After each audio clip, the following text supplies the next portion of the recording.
Funniest bumper sticker I saw this year was, "Honk if you love Jesus, text if you want to meet him."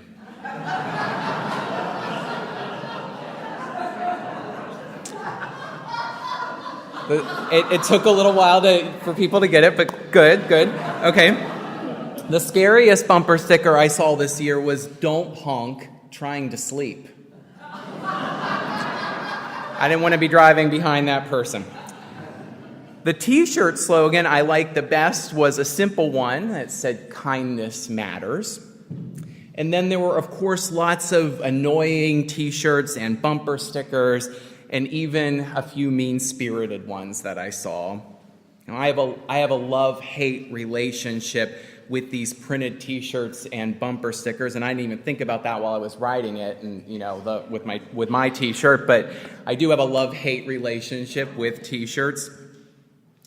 Very often they are entertaining. Sometimes they make you think or laugh. Sometimes they're just annoying or insulting. In many ways, they are symptomatic of our cultural moment. We live in a time when complex positions are boiled down into simple statements, and that is a thing that is valued. In politics, there are consultants who specialize in creating simple talking points out of complex ideas and policy positions. And this runs the gamut from the more honest attempts to capture what is going on to the deceptive attempts to cover over an ugly truth.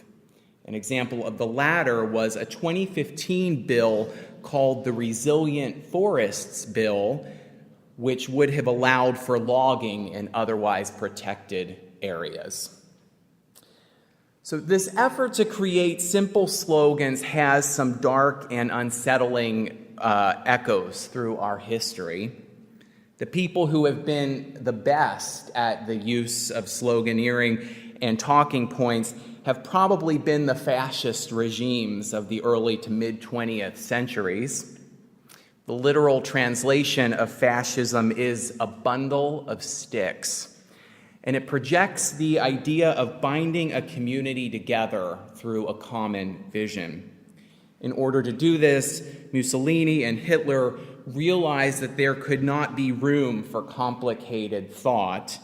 Instead, things had to be simple and to the point and repeated again and again.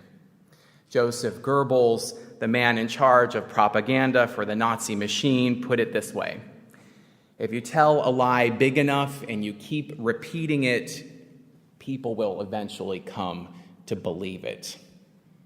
The fascist regimes realized that putting their big lies in short, simple phrases got people to believe them more quickly and more readily. Now, despite the fact that they have this darker history, slogans are, of course, not limited to deceptive or evil purposes.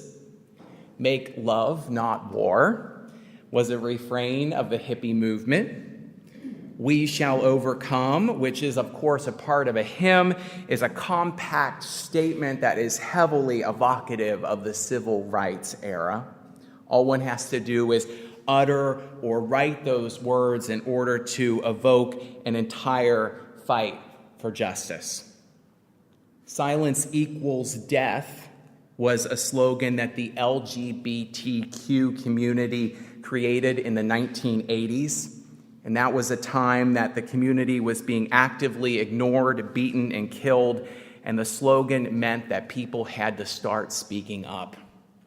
And now, Black Lives Matter has become a stand-in for a whole new movement for justice. My familiarity with the power of printed t-shirts happened in high school, but it was not based on trying to carry a socially noble message. Instead, I wanted to represent that I loved certain bands. Grunge and industrial hard rock were my genres of choice, and I'm a bit embarrassed to admit that today, particularly since Waylon is here. Just kidding. But hey, it was the 90s and I was a teenager, so please be a little bit forgiving there. My favorite was a Nirvana t-shirt, but I also sported the Smashing Pumpkins and Nine Inch Nails clothing. And if you have no idea who those bands are, that's probably for the best. But I think that it got to another reason why we wear those sorts of names and slogans on our clothing. It provides an automatic association with a group of people who cares about the same things. Later in high school, I attended my first General Assembly of the Unitarian Universalist Association, and I'm going to be leaving in 2 days for this next one that's coming up this year. It was then that I was becoming really passionate about Unitarian Universalism. So right outside the convention hall, they had an entire stand of t-shirts with lots of slogans to choose from. And these were not only about Unitarian Universalism, but reflected a host of concerns about a number of different issues. These were not only Unitarian Universalists, but were much wider than that. So being overly enthusiastic, I basically bought the whole stand. Well, not that many, but a bunch of them. I had people before prophets. I had one with a picture of Gandhi on it that said, "Another skinhead for peace." And my favorite was a shirt that said, "Heretic in good company." That last one had over 100 names of people condemned for heresy, most of whom I had no idea what their story was. So it wasn't the smartest t-shirt to wear. When people would ask me who Giordano Bruno was, I had to spend time looking it up and getting back to them. And this was before iPhone and Google, so it wasn't an easy prospect. Looking back, I think that the impulse behind wearing those t-shirts was as much about belonging as it was stating a conviction that I really believed in. And my hunch, my guess, is that more often than not, that is the real reason people want to sport a particular sentiment on a t-shirt or bumper sticker. At least as much as people share a conviction about Unitarian Universalism or the John Muir Society or the Libertarian Party, they want to state their belonging, their tribal affiliation. That's what comes across when we wear these t-shirts. Karl Marx famously said, with the advent of the Industrial Revolution, most of our traditional affiliations have collapsed. As the famous communist philosopher put it, all that's solid under capitalism melts into air. In times past, people were automatically considered a part of a town or an extended family. The community they knew was the person's entire life story.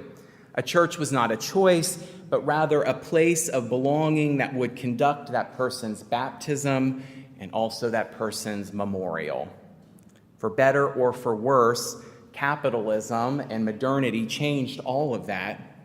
People moved away from their traditional communities and went to the city to find work. Suddenly, you had a new, very large group of people who did not know each other.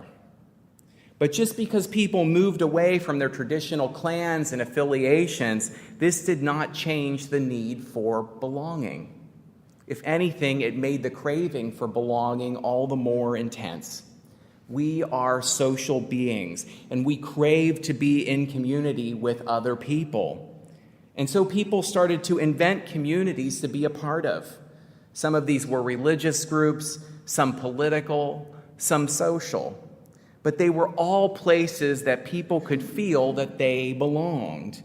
My sense is that a big part of the appeal of slogans and t-shirts and bumper stickers is to identify where people belong, where we belong. Now, if our clothing names our identities that we share with others, it also says something about our interior landscapes. Not long ago, a psychologist by the name of Karen Pine did a social experiment. She wondered whether the clothing that people wear had any effect on their psychology. She intuitively thought that it did, but she wanted proof. And so she had one group of people wear street clothes that they came in with.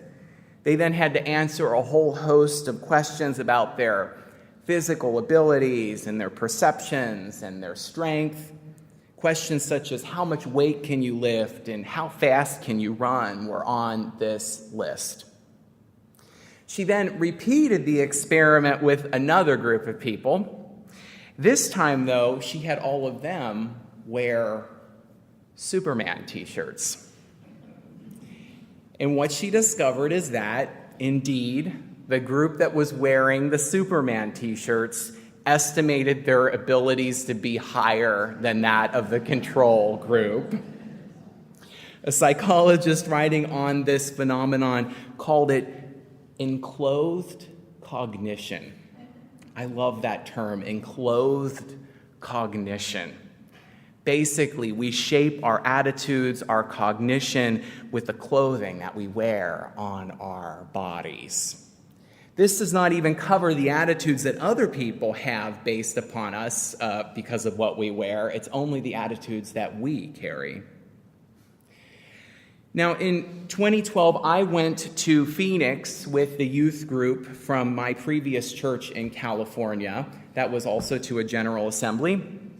And that year it was being held in Arizona, in Phoenix. It was late June. And even at night, the heat was sweltering. Late on the second night, we piled into orange school buses. Our clothes clung to us because of the sweat of the heat and the crowd. It was hard to see where we were going on that bus, but at some point it stopped and the doors opened. We got out and began to walk to the site. It was the most terrifying part of the trip there.